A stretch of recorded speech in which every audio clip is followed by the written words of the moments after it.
Hello everyone and welcome back. I'm at SCG Con Baltimore 2024 for a Magic the Gathering convention. So this is a TCG convention that has some very competitive level events as well as a lot of casual events. This is very different than a lot of the convention videos of followers of the channel that you have already seen. If you are in the TCG scene, this is probably something that you have seen before. But SCG, or Star City Games, is one of the biggest stores, biggest promoters in the trading card game world.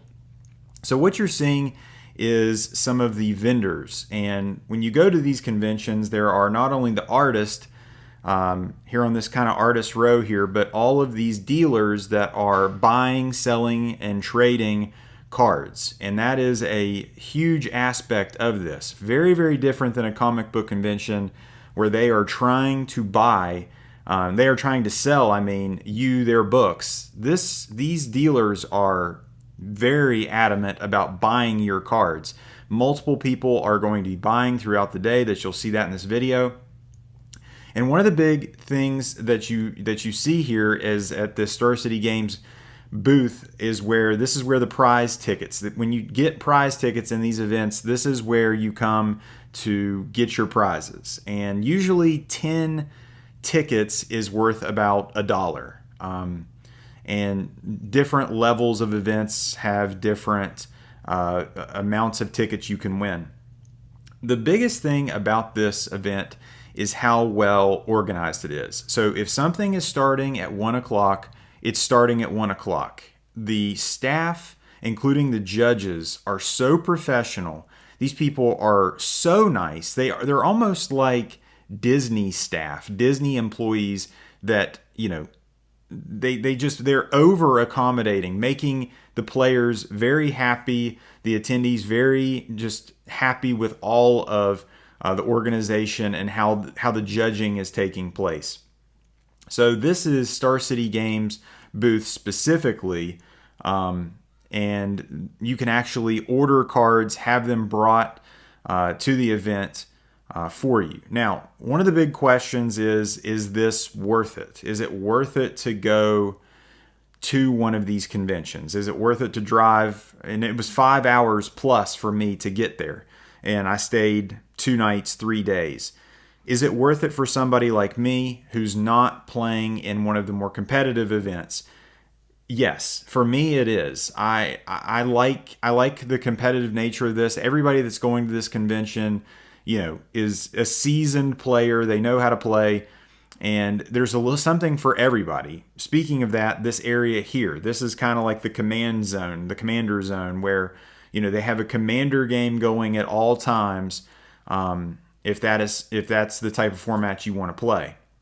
They also have this area here, which is kind of like the featured area, which is where undefeated players are playing, and usually these games are being recorded so that they can be posted.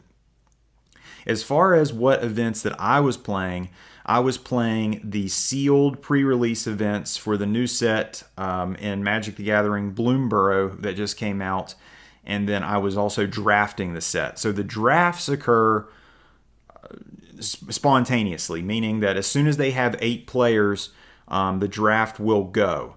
The sealed events were scheduled, and like I said, everything was organized very, very well. Overall, I did extremely well this weekend. I think I came away with around 800 or 900 prize tickets, which is equivalent to around $80, $90 of winnings, which I will show you what I got with that at the end of this video. The other huge aspect of this is these large play areas. So when you go to these conventions, there's just massive amounts of seating, massive rows with every table, every seat being numbered, so that when you're always checking your companion app, checking the schedule board as to when your next game is. Now, the unfortunate part about this is there is a lot of downtime in between games, especially if you finish your match early. So, there is a huge kind of amount of time where you're potentially waiting on your next match, which is unfortunate. There is some high-end cards here, and like I said, if you're a person into comic books, these type of prices are not unfamiliar to you. But these cards, specifically from the alpha beta sets, like these first edition type cards, I mean, they go for crazy money. And there was a Black Lotus in there, and I think it was for $30,000. All of the dual lands there that all the legacy and vintage players have to be competitive. And a lot of these cards here are collector's items, as well as cards that competitive players in those older formats absolutely have to have. As far as like the shopping and coming to this convention other than to play is a complete waste of time. You're coming to this convention to play in the events. And the best part about it is there is no entry fee to these events, which is so nice. Because I mean, if you were somebody that just wanted to come and play with your friends at this location, you could do that. But they are assuming that everybody coming is going to join one of these events. Prices of the events, like a draft for me was $20. At my LCS, it would have been around $15, but the prize support is greater. The sealed events were $35. Again, the prize support was greater. And usually they have, if you go 0-3, 1-2, 2-1, and 3-0, those are the different breakdowns of how you can get your prize support. So this is the play area. This is what you were expected to see if you were going to go to one of these events and play. Now, I did spend some time over with some of the artists, because Magic the Gathering is very special to me, not only because I truly think it is the best game of all time.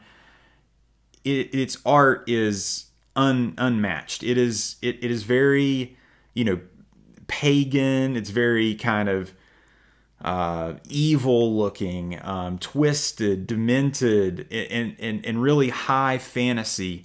It is the perfect blend of chess and Dungeons and Dragons and fantasy, in my opinion. And a special thing about Magic the Gathering is the gathering, and that can't be understated. So at this convention, there is no judgment at this convention. I mean, it is give me your poor, give me your broken, give me your cast out. These people are playing something so niche, so different, so counterculture in a lot of ways that to be around other people, regardless of how you look, regardless of your choices and how you live your life and whatever the case may be, we are all in this, playing this game together, and it is very, very special. Now, obviously, some people, a lot more intense than other people, take it way more seriously than other people, but at the end of the day, all of us are playing this game together, and to be surrounded by people playing that is very, very special. And it is like a magical place where you're putting aside race, creed, color, religion, sexuality, whatever the case may be, and playing against your opponent and being totally engaged in that moment, enjoying it. And I cannot say enough about how special this game is for that. And you can be so stressed out, you can be just a million miles away, but as soon as you sit at that table, you shuffle up and start playing those cards, you are in. A lot of these play mats you see here really kind of set that tone for when you're sitting down and playing against your opponent. It allows you to express yourself, and a lot of these artists are just incredible. Just the graphic nature of this, the gore, just the twisted images that they're able to make, and then some of these prints from some of these incredible artists. It was truly special to get to be able to see a lot of this. So let's go back to the Sticky Goose Man Cave and let's take a look at some of the prizes that I won. Another great part of the weekend was you are in walking distance to Camden Yards, which is the home of the Baltimore Orioles. I got to see one of the best baseball games I've ever seen in probably some of the best seats I've ever sat in. All right, so like I said, these are some of the packs that I was playing with. This is the new set, Bloomborough. These are play boosters, 15 cards to a pack. These are around $5 a piece if you were to buy them at the store. I won these in my events. These are some of the rare and mythic rare cards that I pulled in my sealed and draft. So I got a significant amount of cards, which you can see from these stacks here. A lot of these are commons and uncommons, not really have any value, but they are super helpful in building specific decks or strategies that you're trying to employ. And here is kind of the haul of what I came away with this weekend. As far as other games, there is another game called Flesh and Blood, which I was able to get two kind of beginner decks, starter decks, and I was actually able to learn how to play that game. Guys, I had a blast. I hope you guys enjoyed this video. If at any point in time you like this video, give it a thumbs up. And if you like this video, subscribe for more. Take care.